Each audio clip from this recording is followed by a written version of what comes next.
may naka-appreciate sa presence mo. Parang ganun kasi na-feel ko that time na kaya parang tahimik lang kasi ako. Parang sabi ko, gusto ko namang magbago yung tingin ng mga klase. Sabi ko, kung in-enjoy ko na lang sana yung closeness namin, baka super saya ng 4th year ko. Super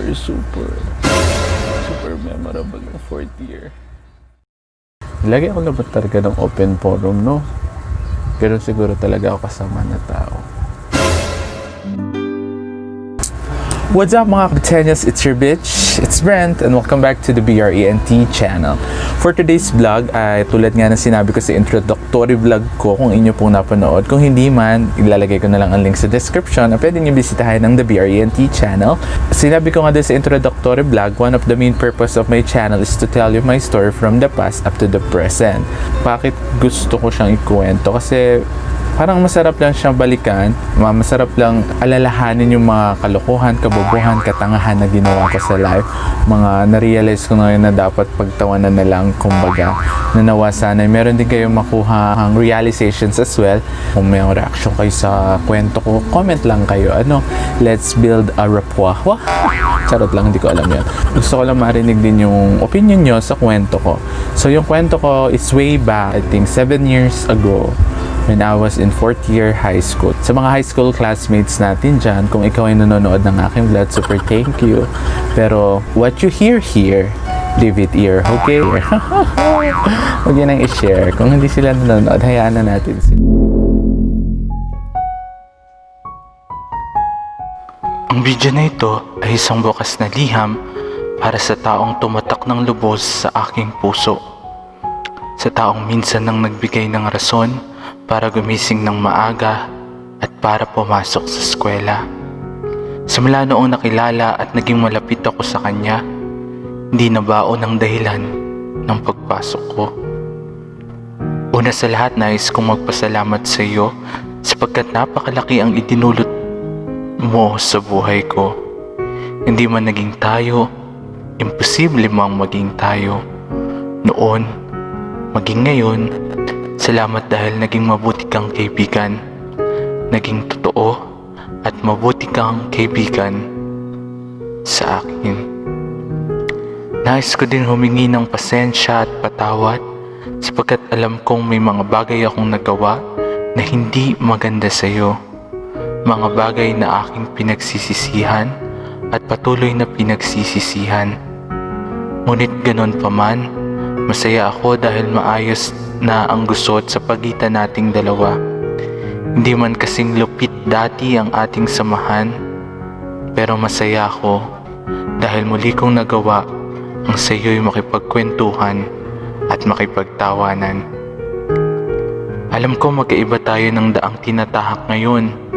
Dati magkaparehas, pero sa hindi inaasahang pagkakataon, lumihis ang landas ko at hinahak ang daang hindi kalayuan. Kahit na ganoon, nagpapasalamat ako sapagkat naalala mo pa rin ako kahit minsan. Alam ko din na masaya ka na ngayon sa iyong minamahal. Matagal-tagal na kayo at marami ng pagsubok ang pinagdaanan. Masaya ako na may kirot dahil alam ko parte ako sa inyong pagmamahalan. Masaya sapagkat kaibigan ko kayo, pareho. Malungkot kasi kayo na. Pero ngayon masaya ako. Masaya para sa inyo. Pagtibayin niyo ang inyong pagmamahal. Andito lang ako at handang sumuporta. Sana muli tayong magkasama. Hanggang sa muli nating pagkikita. Kaibigan. Hanggang sa muli.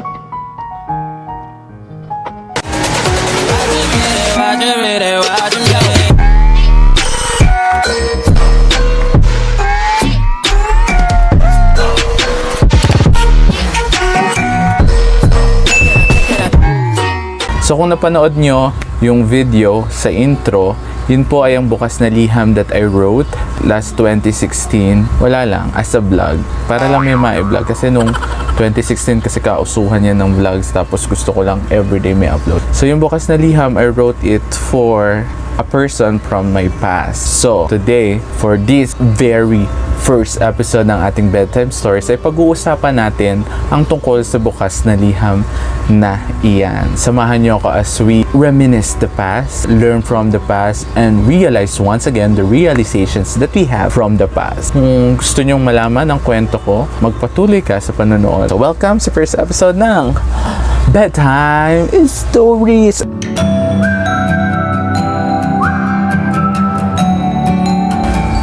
So, sa unang part, sinabi ko, ang video na ito ay isang bukas na liham sa taong tumatak ng lubos sa aking puso. So po, ang video na yon is tungkol sa taong tumatak ng lubos sa aking puso. Yung realization ko kasi kung paano ko siya nagustuhan is very, very simple lang. Every start ng klase, kunya 4th year na kami, start ng klase, gusto ko tahimik lang. Kunya.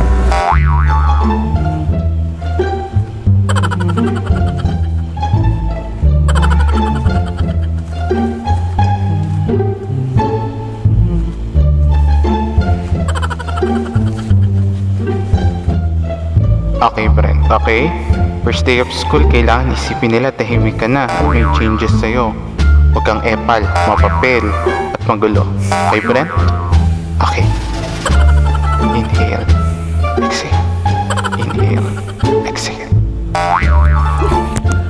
Good morning, Brent! Morning din, morning. Uy, Brent! Ang aga mo na naman. Morning, Brent. Kamusta yung bakasyon mo? Okay naman. Ikaw? Okay. Okay din naman. Tahimik lang tayo. Iimik lang. Hello. Hello. Kamusta yung bakasyon mo? Okay naman. Ganyan, ganyan, ganyan. So, there is this person na talagang parang makulit. Alam mo yun. Parang hindi naman kami masyadong close nung 3rd year. Tapos biglang ganon yung kakulit. Ano yan? First day of school, pipila na for the flag ceremony ng first day. Natatawa ko i-kwento to. Ano lang naman to, past is past. The emotions, the feelings from the past is now different from the present. Okay, so balik tayo sa kwento. Flag ceremony noon. Nakahawak ko sa flag pole, nakatungtong ako ganyan. Merong flag pole na yung kinakabitan ng sipa. So, yun.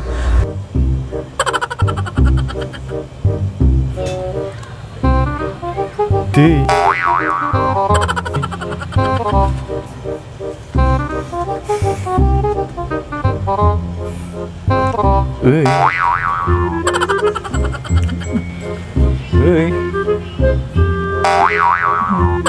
Ano ba?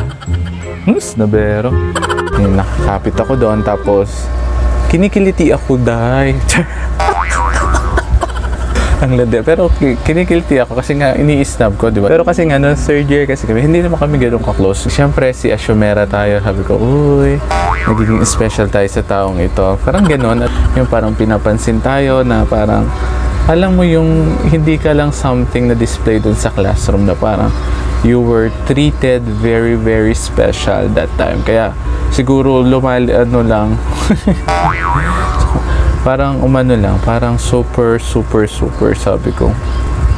May naka-appreciate sa presence mo. Parang ganun kasi na-feel ko that time na kaya parang tahimik lang kasi ako. Parang sabi ko, gusto ko namang magbago yung tingin ng mga klase ko.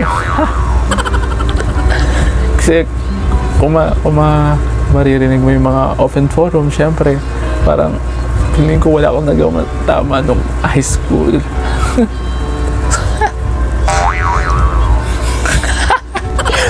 Sorry. Pag iniisip ko lang parang ang sad lang. Pero yun nga, parang naka-appreciate sa atin. So, during that time, sabi ko, So, yun, naging malapit kami during lunch. May baon ako. Ang baon ko nun, mga ulam burger. Tapos siya, bibili siya ng meatball dun sa tapat. Lang yung meatball yun. Tapos mag-share kami ng ulam. Yun nga, parang ang sweet lang. Tapos, sweet lang. Sorry, sa part ko lang yun na sweet lang ha. So, sabi ko, ako naman, siyempre part ko lang to. Asyumera lang talaga ako. Naging asyumera ako. Naging asyumero. Which is super wrong. So during that time, sabi ko, maghihingi tayo ng sign. Iniiwasan ko din yung sarili ko na masaktan. Kaya sabi ko, hingi tayo ng sign. Lord, pag tumabi siya sa akin, ibig sabihin na special ako sa kanya. Sige, sige.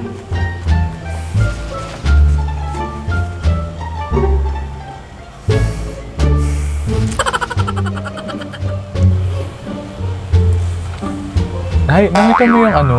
Yung ano? Yun. Hindi. Siyempre, normal lang naman yun. Bukas, Lord, pag tumabi siya. Hindi ako yung unang babate. Kaya, isa pang sign, Lord. Ba't ang tahimik mo? Okay ka lang? Tahimik ko kasi. Mo, special tayo sa taong to kapag tumabi siya sa atin kahit umiiwas ako. So, umiiwas ako that time. Tapos, syempre, normal lang. Pag nasa classroom, syempre, expect mo tatabihan. Kasi nga, yun yung nakasanayan nyo. So, sabi ko, okay, tumabi siya. Sige. The next day, sabi ko, pag tumabi ulit siya, tumabi siya. Sabi ko, ay, sige na nga. Kasi nga, nasa classroom lang naman kami. So, automatic tatabihan at tatabi.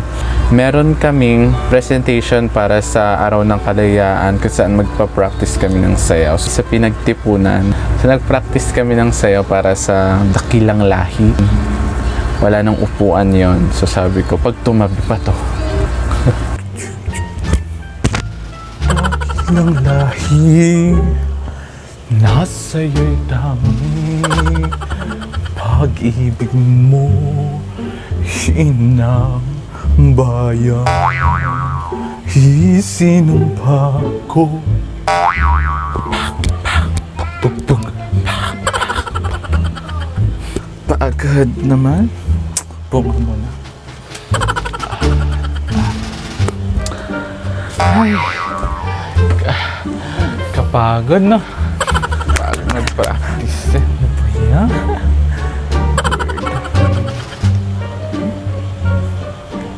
Oo nga eh. Tara, balik na tayo sa practice. Okay. Tumabi siya. Naupo ako sa sahig. After namin mag-practice, naupo ako sa may parang tarangkahan. Kung alam niyo yung tarangkahan, yung parang nagduduktong sa kalsada, sa bahay, sa pagitan ng kanal. So parang may ganun. Naupo ako sa tarangkahan. Hala, sabi ko, hala. Kahit binibigyan tayo ng sign na special tayo, hindi ako naniniwala kasi sign is very, very wrong. Kahit nangyari yung sign mo, alam ko namang hindi totoo at imposibleng mangyari yun. Kundi, sabi ko, itigil ko na yung fantasy, sabi ko. So, dumating ako sa point na sabi ko, para matigil kasi siya, totally ignore. Ganun kasi ako, ayoko maglalim, parang gusto kasi nga lalo lang ako masasaktan. So, ang ginawa ko, in-ignore ko na siya totally. May one time na parang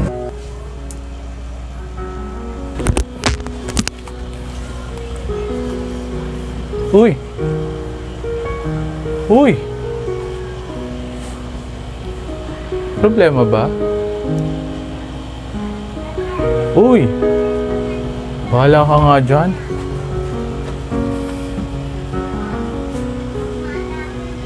Umupo ako.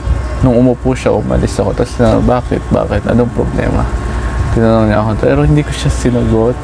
So siguro, nainis na siya. Sabi ko din sa bukas na liham ko, before yung total ignore, siya yung naging excitement ko, papasok ako, ang aga ko, tapos dadating din siya. Hindi ko alam kung dream ko na lang itong kinukwento ko o ito talagang totoong nangyari. Yun yung parang isa sa naging reason ko sa pagpasok, hindi na yung baon. Sabi ko dun sa bukas na liham ko, nagpapasalamat ako kasi siya yung parang naging life-changing experience ko sa love. Kumbaga, doon ko nadama yung love and pain at the same time. Hindi man naging tayo, imposible mang maging tayo. Ang bobo ng bukas na liham ko, no? Imposible talaga maging kami at hindi talaga magiging kami. And that's the reality and that's the fact. Imposible, at least hindi talaga mangyayari. Hoping pa rin yung bukas na liham ko. Pero ngayon, sabi ko, if looking back, kung magagawa ko ng bukas na liham na yun, siguro hindi na ganito yung isusulat ko na bukas na liham. Doon magpapasalamat pa rin ako for the experience experiences na kahit minsan nadama ko na special ako. Na kahit minsan nadama ko na someone will babatiin ako kahit ako lang to, di ba? Kaya magpapasalamat pa rin ako sa experience at saka dun sa kahit short lang yung pagiging closeness natin kasi super ignored na ako. Mukha akong tanga dun sa ignored pero mali ko din yun. Nais kong humingi ng pasensya at patawad sapagkat alam kong may mga bagay akong nagawa na hindi maganda sa'yo. I assume it wrong. Masyado tayong asumera na nagdulot ito ng mas matinding away. Alam ko parang mas naging matindi yung away namin sa pagiging seatmate. Unang mga linggo kasi ng klase, ang arrangement ng upuan is alphabetical. Alphabetical boys, tapos alphabetical girls. Hindi naman kami magkakatabi. Tapos, nagkatabi kami. Pinalitan yung arrangement based sa ranking. Sa hindi inaasahang pagkakataon, nagkatabi kami. Nagkakasagutan kami na parang hindi ganyan. Oh. Pag naalala ko parang nagsisisihan ko siya kasi sabi ko kung in-enjoy ko na lang sana yung closeness namin, baka super saya ng 4th year ko. Super memorable ng 4th year.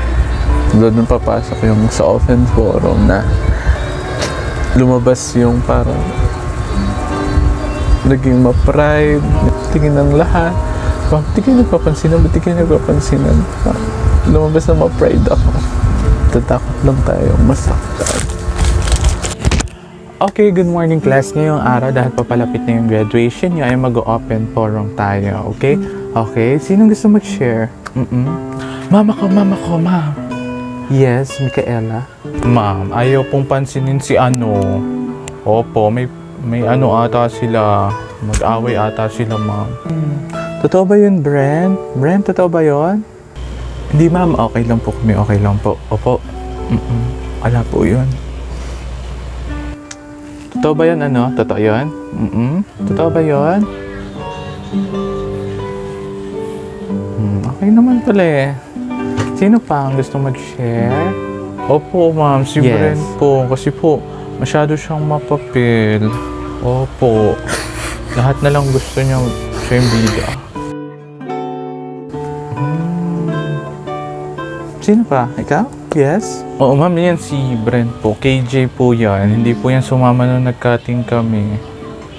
Opo. Walang konsiderasyon. Masaya ako kasi naayos ang gusto sa pagitan nating dalawa.